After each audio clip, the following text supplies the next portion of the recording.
पहिली यादी जाहीर झाली, काय म्हणाले? हे अतिशय विचारपूर्वक त्या मतदारसंघामध्ये ज्याचं नेतृत्व आहे, लोकांचा ज्यांच्यावर विश्वास आहे, लोक ज्यांना मतं देतील. कारण मोदीजींनी 10 वर्षात केलेला देशाचा विकास, जगात उंचावलेली प्रतिमा, महाराष्ट्रामध्ये 14 ते 19 आणि आता 22 पासून पुढे जवळजवळ 18 महिने महाराष्ट्राचे मुख्यमंत्री एकनाथजी शिंदे, 14 ते 19 मुख्यमंत्री देवेंद्रजी फडणवीस, आता उपमुख्यमंत्री देवेंद्र फडणवीस आणि अजितदादा पवार यांनी जो विकास केला आहे, याच्याबरोबरीने लोकल लेवलला ज्याच्यावर विश्वास आहे असं एक व्यक्तिमत्व लागतं. या योजना आमच्यापर्यंत आणून पोहोचवेल हा आमचा वाहक आहे, माध्यम आहे. आणि त्यामुळे भारतीय जनता पार्टीमध्ये खूप प्रोसेस चालते. प्रत्येक मतदारसंघामध्ये किमान एक 10,000 20,000 लोकांचा सर्वे केला जातो की काय तुम्हाला कोण उमेदवार हवा आहे. अशी सायंटिफिक यादी काल घोषित झालेली आहे. उरलेली उमेदवार येत्या 2-3 दिवसात घोषित होतील. पहिले आमचे राहिलेले घोषित होतील, मग अन्य ज्या ॲडिशनल जागा मिळतील, ज्या माननीय जगत प्रकाश नड्डाजी आमचे राष्ट्रीय अध्यक्ष आणि आमचे सर्वांचे नेते अमित भाई यांनी 2 घटक पक्षांशी बोलून ठरवायचे आहेत. 2 घटक पक्ष किंवा सर्व घटक पक्ष म्हणून. त्यामुळे आमची असलेली नावं, कारण गेल्या वेळेला आम्ही 25 लढलो, चंद्रपूर आणि बारामती हरलो. तर त्याच्यामध्ये समजा बारामती ही एखाद्याने अनडिक्लेअर्ड म्हणजे घोषित करण्याची आवश्यकता नाही, परंतु ती राष्ट्रवादीला अजितदादांना जाईल. तर आम्हाला आमच्या 24 जागा घोषित करायला लागतील. त्या 24 मधल्या 20 झाल्या, ह्या 4 प्लस ज्या मिळतील त्याच्या येत्या 2-3 दिवसामध्ये यादी घोषित होईल. पुढच्या जाहीर होणार आहेत त्यात आपली ही उमेदवारी जाहीर होणार आहे अशी माहिती नाही. नाही, माझी उमेदवारी घोषित होण्याचं केंद्रीय नेतृत्व ठरवेल.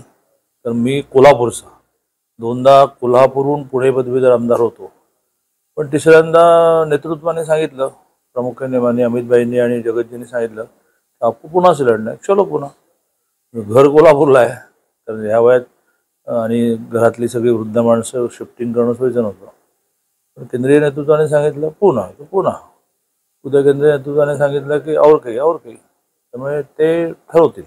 नगरच्या जागेवरनं काही वाद उभा राहतोय. नगरला सुजय विखे यांना उमेदवारी मिळाली, तिथे लगेचच निलेश लंके यांना उमेदवारी.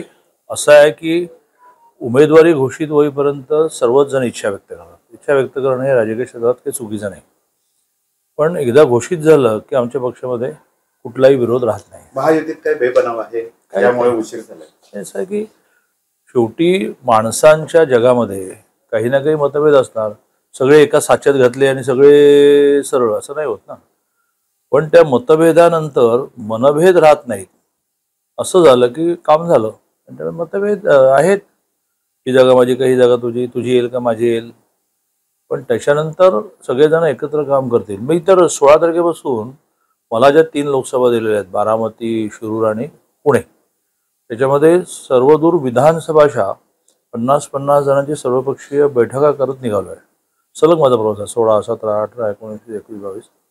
पण त्याच्यामध्ये खळखळ होईल की नाही? होईल ना, प्रश्नच नाही, होईल खळखळ. मग फ्लेक्सवर आमचा फोटो छोटाच असतो, नसतो, झेंडे तुमचे जास्त राहतात. मग त्याच्यामध्ये एक आचारसंहिता ठरेल की यापुढे फ्लेक्सचं डिझाईन हे, जाहिरातीचं डिझाईन हे, सभेमध्ये वक्त्यांचा क्रम हा. लोकसभेच्या निवडणुकीनंतर काय चित्र असेल राज्याचं आणि देशाचं? लोकसभेनंतर केंद्रात मोदीजी तिसऱ्यांदा पंतप्रधान होणं याच्याबद्दल आता काही ज्योतिषाची आवश्यकता नाही. लहान मुलगाही म्हणेल तेवढे मोदी मोदी तोही म्हणेल. स्वाभाविकपणे महाराष्ट्रामध्ये खूप काम गेल्या 1.5-2 वर्षामध्ये झाल्यामुळे आणि 14 ते 19 मोठी पार्श्वभूमी आहे मांडली देण्याची, महाराष्ट्रातील सरकार. एबीपी माझा, उघडा डोळे बघा नीट.